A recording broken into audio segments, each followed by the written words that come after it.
A gambler once bet Al Capone, a dangerous man, that he could throw a lemon all the way to the top of a 5-story building in a single throw. After Capone took the crazy bet, the man walked up to a street vendor and picked up a lemon and went to throw it. But sensing that this might be some sort of trick, Capone instead picked up his own lemon, squeezed all the juice out of it, handed it to the man and said, "No, throw this." Unfazed, the man took a long running jump and threw as hard as he could, and to Al Capone's shock, the lemon went all the way to the top of the building and landed on the roof. What Capone didn't know is that gambler had already palmed the squished fruit that Capone had given him and had instead thrown a lemon that was full of buckshot that he had placed on the vendor earlier in preparation for his outrageous bet. That gambler was a man named Alvin Thomas, but he went by the name Titanic Thompson, and among the people of his profession, he was truly a titan. The history of who is perhaps the world's greatest wagerer deserves to be remembered. Alvin Clarence Thomas was born in 1893 in rural Missouri near the small town of Monet. The last name, Thompson, that he would adopt for most of his adult life, came from a later newspaper misprint that he embraced as his own. According to the family history, his father was gambling the night Alvin was born and didn't see his new son until he came home the next day.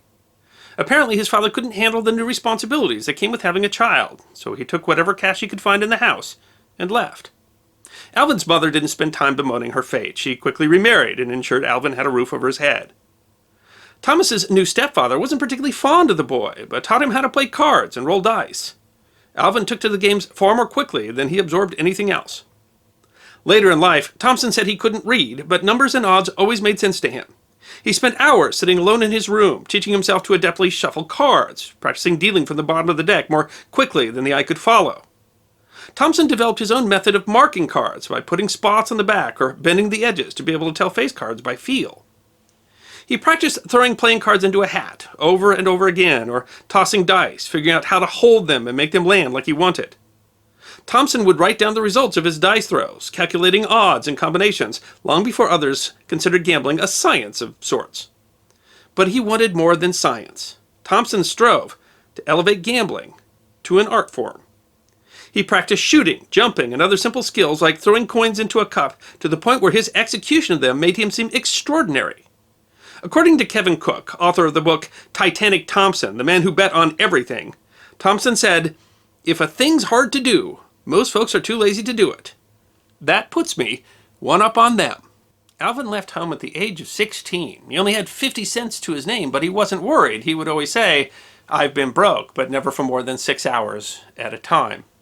He promised his mother that he wouldn't drink or smoke, and he kept those promises, although he engaged in numerous other vices. When he was in high-stakes games, he would drink water or milk while the other high rollers were dulling their senses with alcohol. And that was just fine by him. In Monet, Thompson discovered a man selling maps on the street. He offered to sell maps for a percentage of the money and soon was wandering door to door, selling maps. When the luster wore off that job, Thompson joined a sharpshooter named Captain Adam Henry Bogardus and his Bogardus Miracle Medicine Show. Thompson wowed Bogardus with his shooting abilities, and together, they bilked rural Americans out of their money with promises of medicine that could cure almost anything that was wrong with you, from gout to crossed eyes. In actuality, the medicine was a mix of cocaine and alcohol, which probably gave people bursts of energy, if nothing else. Thompson drew attention to the show by bragging he could shoot a silver dollar out of the air with one shot. The trick was to substitute a real silver dollar with a pre-punctured one and throw it in the air while pulling the trigger. Thompson was already able to palm items like a pro and fooled audiences with the trick. After he left the traveling medicine show, Thompson began crisscrossing the country looking for games and offering unsuspecting people propositions that he was certain to win. It was in a pool hall in Joplin, Missouri in 1912 that Thompson added the Titanic to his name. He had just won a couple of $100 off of a local pool player when, on his way out the door, he read a sign offering $200 to the person who could jump over the pool table without touching it. Thompson announced to the room that he'd take the bet. He walked out and returned later with a mattress that he positioned on the other side of the pool table. Then, taking a running start, he threw himself over the table, head first, and landed on the mattress on the other side without touching the table and collecting on the bet. An onlooker asked what the gambler's name was, and, according to legend, another replied, "It must be Titanic, because he sinks everybody." Thompson had dedication and skill, but he wasn't above shifting the odds with a bit of guile. Once he heard of a skilled horseshoe pitcher named Frank Jackson, who bragged that he would bet any amount on a game of horseshoes. Thompson saw opportunity, but there was a problem. He'd never played horseshoes. He practiced and practiced until he was ready. He baited Jackson by telling some kids he could beat anyone at horseshoes. As he planned, Jackson showed up after he heard of the boast. Thompson offered to play for $10, but Jackson balked, saying he played for real money. So Thompson offered to play for $10,000, saying it was all the money I have, and flashing a wad of bills. The hook was set. They played, and Thompson ringed 3 in a row, while Jackson's throws kept coming up, a foot short. Jackson lost $10,000, wondering why his throws were so weak that day. Apparently, Jackson never found out that Thompson had set the stakes 41 feet apart, a foot more than the 40-foot regulation. More serious trouble found Thompson when he killed a man with a hammer in 1910. It had been a good night for Thompson before the killing. He had won a riverboat through gambling and was playing craps on that same boat with Jim Johnson. Thompson's girlfriend, Nellie, was with him as he won roll after roll. Johnson, drunk and out of sorts, accused Thompson of cheating and threw him overboard into the dark river. By the time Thompson climbed back on the boat, Johnson had torn Nellie's clothes in multiple places and was threatening to take out his frustrations with Thompson on her. Thompson was having none of it. He beat Johnson about the head with a hammer and threw the unconscious man into the river, where he drowned. The local sheriff showed up to sort out the trouble and offered Thompson a choice. He could either come to jail and face charges of murder, or give the sheriff the boat and get out of town. Thompson gave up his boat and left. The 4 other men Thompson would kill during his lifetime, he claimed, were trying to rob him. He got off every time. Perhaps it was this early violent experience on the river that convinced Thompson that women had no place on the road with him. But throughout his life, Thompson refused to take any of his 5 wives on his travels. Thompson preferred his wives to be young and beautiful, even in his later years. His first marriage to 18-year-old Nora Trushell ended in divorce when he refused to get a normal job to spend time at home with her or to stop seeing other women while on the road. Alice Kane, his second wife, was a con man's kindred spirit. Thompson said he met black-haired Alice when she tried to pick his pocket in Pittsburgh. She was 17 years old and he was 25. He brought her an enormous diamond ring and married her a month after their initial meeting. A week after their first anniversary, Thompson was drafted in order to report to Camp Zachary Taylor in Kentucky. He was made a sergeant and used his position to teach the other soldiers how to play 5-card stud and craps. The First World War ended, and Thompson went home without having to serve overseas. He used some of his gains to buy a new home for his long-suffering mother. Thompson didn't hesitate to take money from anyone he beat. In fact, Thompson sometimes thought that arrogant rich folks had the fleecing coming to them. He hustled and conned his way through poker games, craps, pool games, propositions, and a game he showed enormous promise for, golf. "I went purely crazy over golf," Thompson said later. He could play naturally left-handed, so a typical con would be play a golfer right-handed, and then offer double or nothing to play another game, this time with his left hand. He usually won. The trouble was finding marks who didn't know his face or reputation. Thompson gained some notoriety after appearing as a key witness in the murder trial of crime boss Arnold Rothstein in New York.